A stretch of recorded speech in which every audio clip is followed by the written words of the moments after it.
యామ టెంకాయ చెప్పులు చూపిస్తున్నాను. హాయ్ అండి, వెల్కమ్ బ్యాక్ టు ఫుడ్ అందర్ యూట్యూబ్ ఛానల్ అండి. ఈ రోజు అయితే కోకోనట్ రైస్ విత్ చికెన్ అయితే చేస్తామండి. ముందుగా చిన్నగా తరుక్కున్న కోకోనట్ అయితే మిక్సీకి వేసి మిల్క్ అయితే రెడీ చేసాము. నెక్స్ట్ దినుసులు అయితే కట్ చేసుకుని మనం ఫస్ట్ అయితే ఫ్రై చేసుకుంటాం సెపరేట్ గా, అయితే పక్కన తీసుకుంటాం. నెక్స్ట్ చిన్న ఆనియన్ తీసుకుని దాన్ని కూడా కట్ చేసి గ్యాస్ మీద పెట్టి ఆయిల్ పోసి దాన్ని కూడా రెడీ తీసుకొచ్చేదాకా ఫుల్ డ్రై అయితే చేస్తాము. తర్వాత పక్కన అయితే తీసుకున్న తర్వాత మనం తీసుకున్న పాలు అయితే లెక్కేసుకుంటాము. అన్ని తీసుకువెళ్ళి కుక్కర్ గిన్నెలు అయితే వేసిన తర్వాత 3 గ్లాసెస్ ఆఫ్ రైస్ అయితే పెడతాము. 3 గ్లాసెస్ ఆఫ్ రైస్ కి 6 గ్లాసెస్ ఆఫ్ మిల్క్ అయితే పోసినాం అనమాట. నీట్ గా ఫైనల్ గా సాల్ట్ వేసి నీట్ గా మిక్స్ చేసి కుక్కర్ లో అయితే మూత అయితే పెట్టేసినాము. కుక్కర్ లో మూత పెట్టేసిన తర్వాత మనం అయితే టమాటా తీసుకొని అయితే మిక్సీకి అయితే వేసాము. టమాటా పేస్ట్ అయితే రెడీ అయిపోయింది. ఈ గ్యాప్ లో చికెన్ అయితే మనకు తీసుకొచ్చేసారు. చికెన్ అయితే తీసుకెళ్లి నీట్ గా అయితే క్లీన్ చేసి సపరేట్ గా అయితే పక్కన అయితే పెట్టుకున్నాము.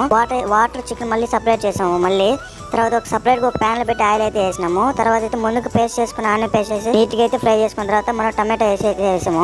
కొంచెం బాయిల్ అయిన తర్వాత అల్లం పేస్ట్ తీసుకొచ్చి అల్లం పేస్ట్ కూడా వేసి మళ్ళీ బాగా మిక్స్ చేసాము.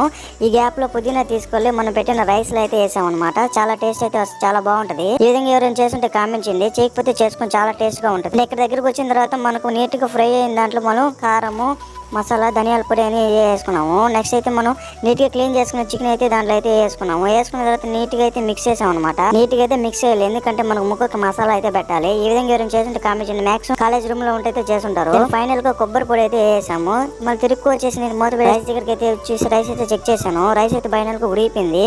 సరే ఇదే గ్యాప్ లో పోయి ఒకసారి చికెన్ కూడా ఓపెన్ చేసి చికెన్ కూడా రెడీ అయిపోయి పుదీనా అయితే పైన వేసాం. భలే టేస్ట్ అయితే ఉండింది. ఫైనల్ గా అయితే మేము అందరూ బయట అయితే కూర్చున్నాం అనమాట. చాలా మంది ఫ్రెండ్స్ కూడా వచ్చారనమాట. నేనైతే అందరికన్నా ముందు చికెన్ వేసుకుని అయితే ఒక రౌండ్ అయితే లాగించాను. చాలా టేస్ట్ కూడా బాగుంది. ఓకే, ఈ వీడియో మీకు నచ్చితే లైక్ చేసి షేర్ చేసి సబ్స్క్రైబ్ చేయండి. Bye bye.